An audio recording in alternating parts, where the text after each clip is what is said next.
আসসালামু আলাইকুম ভিউয়ার্স, একে ইলেকট্রনিক্সের পক্ষ থেকে আপনাদেরকে স্বাগতম। আজকে আমি একটি 14 ইঞ্চি কালার সিআরটি টিভি নিয়েছি। এটি কোনো কাস্টমার আমাকে দেয়নি ঠিক করার জন্য। আমি এটি নষ্ট হিসেবে কিনে নিয়েছি, রিপেয়ার করে পরবর্তীতে আমি এটি বিক্রি করে দেব। এটি আজকে সার্ভিস করে আপনাদেরকে দেখাবো।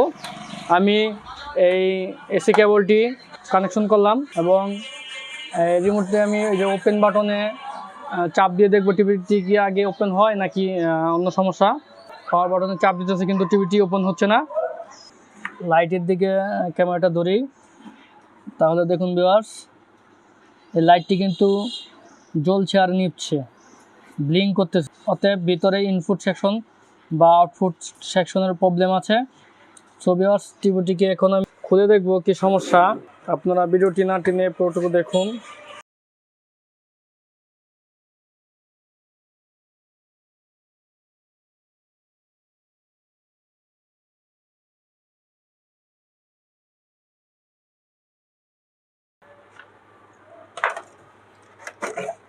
ভিউয়ার্স, কভারটি খুলে নিয়েছি।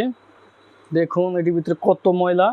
এই ময়লাটি আগে পরিষ্কার করে নিতে হবে, পরিষ্কার করে নেওয়ার পরে কাজ করতে হবে। ভিউয়ার্স, এটিকে হাওয়া দিয়ে পরিষ্কার করে নিতে হবে, ব্লোয়ার মেশিন দিয়ে নিয়ে তারপর কিন্তু কাজ করতে হবে।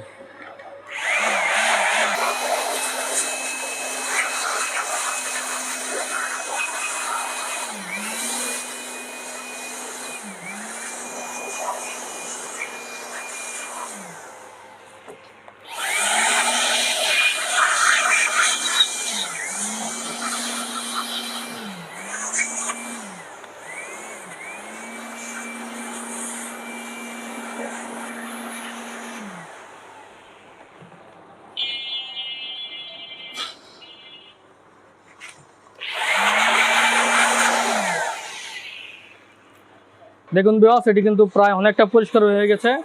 বাকিগুলো কিন্তু ব্রাশ দিয়ে পরিষ্কার করতে হবে, বাতাসে কিন্তু যাবে না, ব্লোয়ার মেশিনে যাবে না। যতটুকু আছে দেখুন, বাতাস দেওয়ার পরেও, বাতাস দিয়ে পরিষ্কার করেও কিন্তু অনেক ময়লা আছে, এগুলা ব্রাশ দিয়ে পরিষ্কার করে নিতে হবে। সব ময়লা বাতাসে কিন্তু যায় না।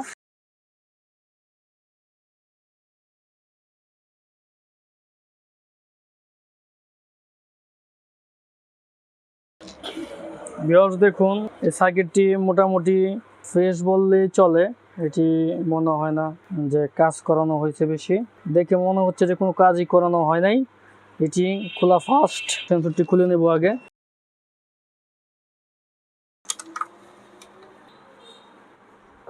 দেখুন ভিউয়ার্স, আমি এটি খুলে নিয়েছি। রিপেয়ার করার সুবিধা ক্ষেত্রে আমি খুলে নিয়েছি। এখন আবার টিভি লাইন দিয়ে দেখবো এটি কি ব্লিঙ্ক করছে নাকি। ভিউয়ার্স দেখুন, এখনো কিন্তু এটি ব্লিঙ্ক করছে। আর ভোল্টটা আমি মেপে দেখবো কত ভোল্ট আছে সার্কিটে। ভিউয়ার্স দেখুন, সার্কিটের লাইন আছে, আমি এটি এখন মেপে দেখবো কত ভোল্ট আছে। প্রথমে আমি 110 ভোল্ট থাকে এই যে এই লেগে 110, এই জায়গায় আছে 37 ভোল্ট। হ্যাঁ, জায়গায় 37 ভোল্ট আছে। তো ভিউয়ার্স, ভোল্ট কম আছে, আগে ভোল্টটি রিপেয়ার করতে হবে। লাইনটি অফ করে দেখবো কোনো জায়গায় শর্ট আছে নাকি। এই যে আমার মিটারটি কিন্তু শব্দ করছে, আর যদি এই জায়গায় শর্ট থাকে তাহলে কিন্তু মিটারটি শব্দ করবে। এই জায়গায় শর্ট নাই। ভিউয়ার্স, আমি এই যে 110 ভোল্ট, এই জায়গায় 110 ভোল্ট থাকার কথা, ভোল্ট কম পাচ্ছে। আমি 110 ভোল্টের একটা রেজিস্টারের মাধ্যমে ওই ফ্লাইব্যাকে যায়, আমি এই রেজিস্টারটা খুলে তারপর ভোল্টটা মেপে দেখবো যে ভোল্ট পারফেক্ট আছে না ভোল্ট কম আছে। যদি ভোল্টেজ কম থাকে তাহলে অন্যদিকে আবার দেখতে হবে, আর যদি ভোল্টেজ ঠিক থাকে তাহলে ফ্লাইব্যাক বা আউটপুট আইসি যেটি আছে 1803 ওটি চেঞ্জ করতে হবে। আমি এখন ভিউয়ার্স, আমি এই রেজিস্টারটি এই যে এই রেজিস্টরের কানেকশনটি একটি লেগ খুলে আমি ভোল্টেজটি মেপে দেখব। এখন আমি এই রেজিস্টরের একটি লেগ খুলে ফেলবো। ভিউয়ার্স, খুলে ফেললাম। খুলে ফেলার পরে আমি আবার সার্কিটের লাইন দিলাম। এখন আবার আমি মিটারে মেপে দেখব যেটির কত ভোল্ট আছে। আমি ভোল্টে সিলেক্ট করে নেব আগে। মিটারের ভোল্টে সিলেক্ট করার পরে আমি ভোল্টটি মেপে দেখব, এটি মাইনাস আর এটি প্লাস। দেখুন ভিউয়ার্স, ভোল্ট কিন্তু 34 ভোল্ট দেখাচ্ছে। অতএব ওই আউটপুট সেকশনে কোনো প্রবলেম নেই, প্রবলেম আছে হলো ইনপুট সেকশনে। আমি এখন ইনপুট সেকশনটি দেখবো যে ইনপুট সেকশনে কোন জায়গায় সমস্যা আছে। আর অন্যান্য ভোল্টেজগুলো মেপে দেখবো। 7 ভোল্ট, তারপর আছে 3 ভোল্ট, মানে একটিরও ভোল্ট ঠিক নেই। প্রত্যেকটির বোল্ট ডাউন হয়ে গেছে। আচ্ছা ভিউয়ার্স, আমি এখন দেখতেছি এটি কি কারণে হয়েছে। ভিউয়ার্স, আপনারা দেখতে পাচ্ছেন এই যে এই তিনটি লেগ হচ্ছে ভোল্টেজ রেগুলেটর। এটির কারণে কিন্তু অনেক সময় ভোল্টেজ আপ হয় না, ভোল্ট কম থাকে। আমি এখন এই বিয়ারটি চেঞ্জ করে দেখবো। এটি হচ্ছে 202 বিয়ার। ভিউয়ার্স দেখুন, এখন মাদারবোর্ডে এটি এখন লাগাবো, লাগিয়ে দেখবো যে ভোল্টেজ কাঙ্ক্ষিত যে ভোল্টেজ 110 ভোল্ট থাকার কথা এটি কি আসে নাকি অন্য কোথাও আরও সমস্যা আছে। আগে এটি চেঞ্জ করতে হবে। এই যে এটি হলো পুরান 202। আমি এখন এটি ফেলে দিয়ে নতুন একটি নিব। এর আগে এটি কনফার্ম হওয়ার জন্য আমি এই লাইনটিকে শর্ট করে দেবো, ভোল্টেজ আপ হয় নাকি। নেগেটিভ আর পজিটিভে লাল যে মিটারে লাগাই নিয়েছি। এখন লাগানোর পরে দেখাচ্ছে 37.37, 35, 36, 37 এরকম দেখাচ্ছে। এখন যদি আমি এই যে বিয়ারের দুটি লেগ একত্র করি আর করার পরে যদি মিটারের ভোল্টেজ বেশি দেখায়, তাহলেই বুঝতে হবে যে কনফার্ম যে বিয়ারটির প্রবলেম ছিল। বিয়ার এখন আমি কিছুক্ষণের জন্য এটি একত্র করবো। বেশি ধরে রাখলে আবার হাই ভোল্টেজের ক্যাপাসিটি নষ্ট হয়ে যেতে পারে, বা অন্য পার্টসগুলো আছে, ইনস্ট্রুমেন্টগুলো আছে, যে নষ্ট হয়ে যেতে পারে। কিন্তু আমি হালকা অল্প সময়ের জন্য এটিকে জাস্ট টাচ করাবো। টাচ করালে যদি ভোল্টেজ বাড়ে তাহলে এটি সমস্যা কনফার্ম। আমি এই যে টাচ করালাম, দেখুন 105 ভোল্টেজে উঠে গেছিলো। আবার টাচ করাচ্ছি, দেখুন 104 ভোল্টে উঠে গিয়েছিলো, 122 ভোল্টে উঠে গিয়েছিলো। অতএব আমি যদি এই বিয়ারটি নতুন বিয়ারটি লাগাই তাহলে কিন্তু সম্ভাব্য যে সমস্যাটি ছিল এটি সলভ হয়ে যাবে। লাইনটি অফ করে নিয়ে তারপর এই বিয়ারটি লাগিয়ে নিব। লাগিয়ে তারপর সার্কিটের অপর প্রান্তে সোল্ডারিং করে নিব। এখন আমি যদি ভোল্টেজটি মেপে দেখাই, দেখতে পাচ্ছেন ভিউয়ার্স, এই জায়গায় ভোল্টেজটি কিন্তু যে কাঙ্ক্ষিত 110 ভোল্ট, 100 থেকে 110 ভোল্ট থাকবে। ভিউয়ার্স, এই জায়গায় 106 ভোল্ট এসে গেছে। অতএব যে পাওয়ারের সমস্যা ছিল, ভোল্টেজ কাঙ্ক্ষিত ভোল্টেজ হচ্ছিল না, এখন এটি এই 202 বিয়ার লাগানোর ফলে কিন্তু এটি সমাধান হয়ে গেছে। এই যে ভার্টিক্যাল আইসি যে 25 ভোল্ট এটি ঠিক আছে, সাউন্ডের 10 ভোল্ট এটিও ঠিক আছে, বাকি সবগুলা ভোল্টই কিন্তু এখন ঠিক আছে। এই যে এটি হলো ফ্লাইব্যাকের যে লাইন যা 110 ভোল্ট, এটিও ঠিক আছে। সবগুলো ভোল্টেজ কিন্তু এখন ঠিক আছে। আর আমি এখন এটি যে রেজিস্টরের যে লেগটি আমি খুলে ফেলেছিলাম, এই লেগটি আমি এখন রেজিস্টরটি কানেকশন করে ফেলবো।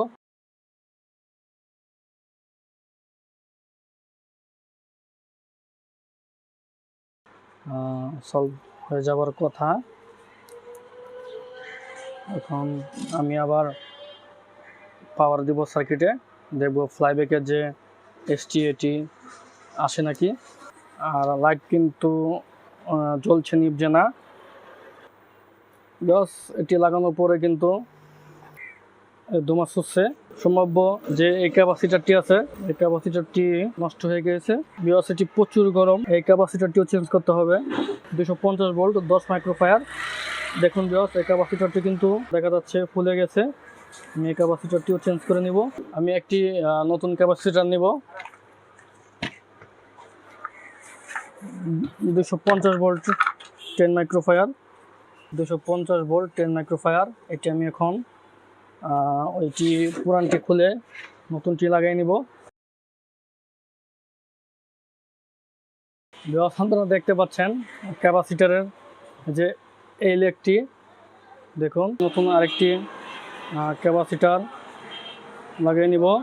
ক্যাপাসিটারের যে ওয়েল আছে এটি কিন্তু এই জায়গায় পুরো সম্পূর্ণ ভিজে গিয়েছে। সবসময় ক্যাপাসিটারের যে মাইনাস প্রান্ত আছে এটি কিন্তু এই যে সাদা দাগটি দেখতে পাচ্ছেন, মাইনাস প্রান্ত সাদা দাগটি এই যে এভাবে লাগিয়ে ফেলতে হবে।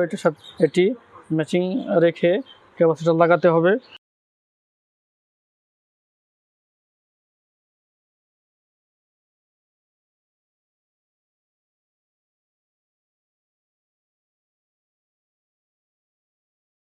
আমি আবার লাইন কানেকশন করে দেখবো। টিভি ওপেন হয়েছে কিন্তু টিভি কালারে প্রবলেম দেখা দিচ্ছে। এখন আবার দেখবো এটি কি সমস্যা হয়েছে। কালারের প্রবলেম হলে ফার্স্টে কিন্তু পিকচার টিউবের যে পিছনে এখন এই বোল্টগুলো আমি মেপে দেখবো। 173 ভোল্ট দেখাচ্ছে মেন বোল্ট। আচ্ছা 173 70 থেকে 80 ভোল্ট থাকলে হয়। এখন যেহেতু 73 দেখাচ্ছে বোল্ট ঠিক আছে। এখন আমি এটি তিনটি ট্রানজিস্টর আছে 1 2 3 তিনটি কালার ট্রানজিস্টরের প্রবলেম হয়। কালারের সমস্যা হলে ট্রানজিস্টরের নাম্বার হচ্ছে 2482 ট্রানজিস্টর। আমি 2482 তিনটি ট্রানজিস্টর নতুন নিয়ে নেব।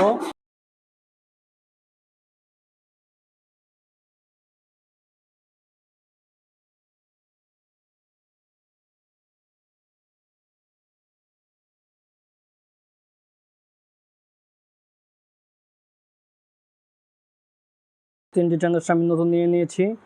আমি এখন এই তিনটি সার্কিটে লাগিয়ে নিব।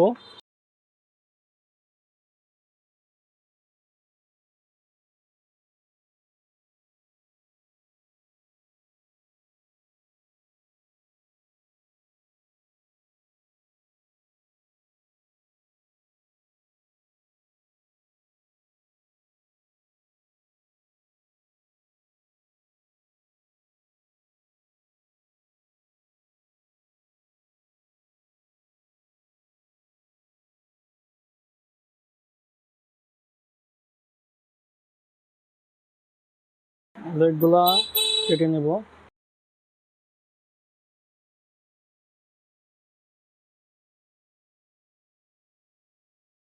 এটি পিকচার টিউবে লাগিয়ে দেখব।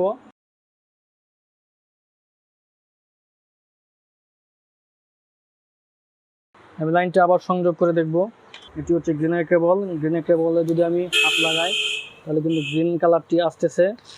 পরবর্তীতে আমি যদি রেড কালারের কেবলটিতে ধরে দেখুন রেড কালার আসতেছে এবং ব্লু কালারে ধরে দেখুন ব্লু কালার আসতেছে। এখন আমি বিচ্ছিন্ন যে লাইনগুলো ছিল এগুলো আবার একটির সাথে কানেকশন করে নিব। যথাস্থানে যেভাবে ছিল আগের মতো লাগিয়ে নিব।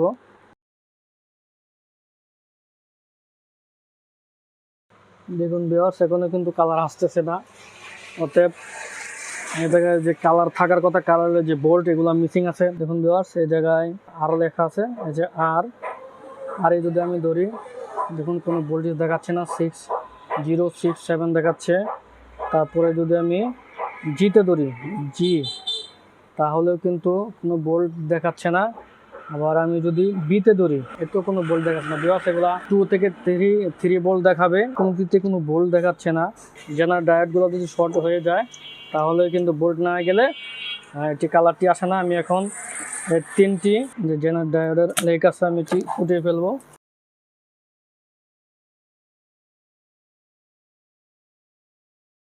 ভিউয়ার্স দেখুন আমি এটি সাকার দিয়ে সোল্ডারিংটি উঠিয়ে নিয়েছি। এখন এই লেগগুলা সম্পূর্ণভাবে উঠিয়ে নিব।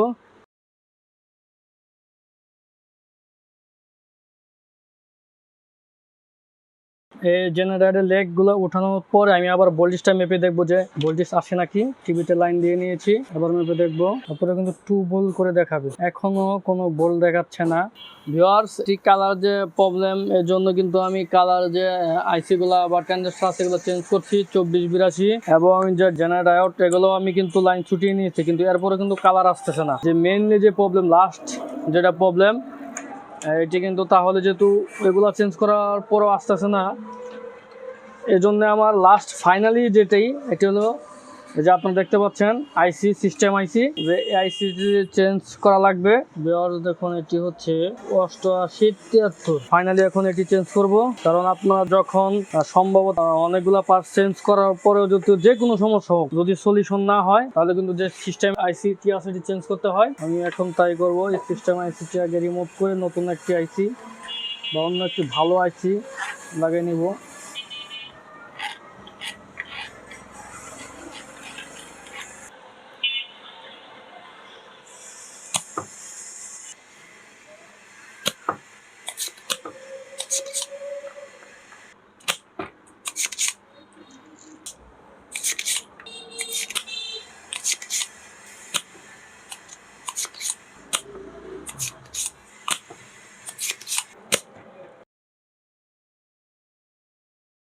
আইসিটি নাম্বার হচ্ছে 8873। আমি ইচ্ছা করলে 8873 লাগাতে পারবো বা 8895 লাগাতে পারবো। 8895 আইসিটি 8873 আইসি থেকে ভালো।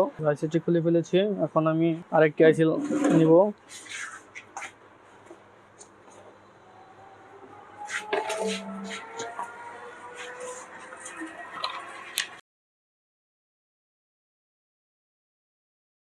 দেখুন ভিউয়ার্স, এই জায়গায় আইসি আছে, এটি হচ্ছে 8895। এই আইসিটি এখন সার্কিটে লাগিয়ে নিব।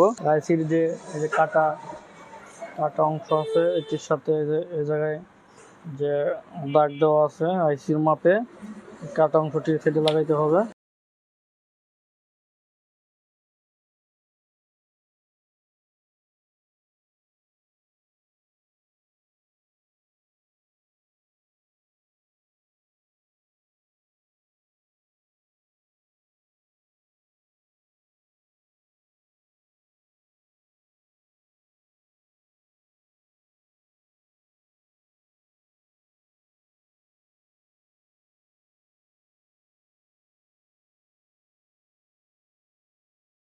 লেগগুলা একটির সাথে যাতে আরেকটি না লাগে এরকম সুন্দরভাবে সোল্ডার করে নেবেন। তো আইসিটি গরম হয়ে আছে, এটি যে পর্যন্ত ঠান্ডা না হয় আমার অপেক্ষা করতে হবে।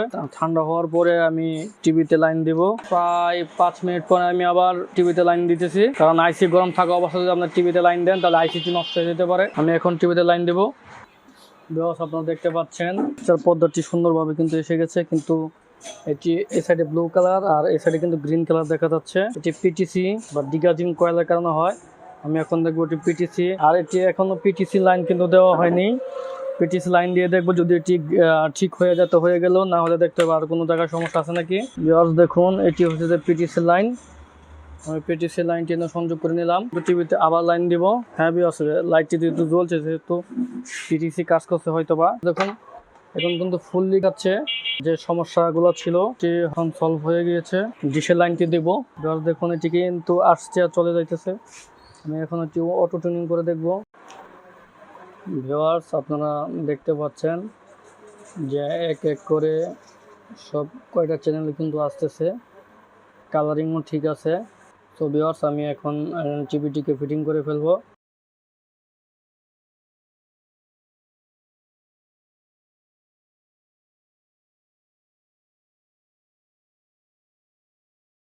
কাবার লাগানোর পরে আবার চেক দিচ্ছি।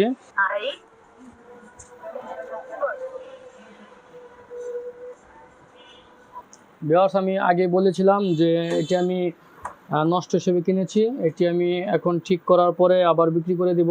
যদি আপনারা কেউ নিতে চান তাহলে আমার ভিডিওর স্ক্রিনে আমার নাম্বারটি দিয়ে দিব, আপনারা কল দিবেন। আর যারা ইলেকট্রনিক্সের সকল ধরনের কাজ শিখতে চান তারা আমার ভিডিওতে লাইক, কমেন্টস ও শেয়ার করবেন। আর নতুন নতুন ভিডিও পেতে হলে আমার চ্যানেলটি সাবস্ক্রাইব করে রাখবেন ও বেল আইকনে ক্লিক করে রাখবেন। ধন্যবাদ।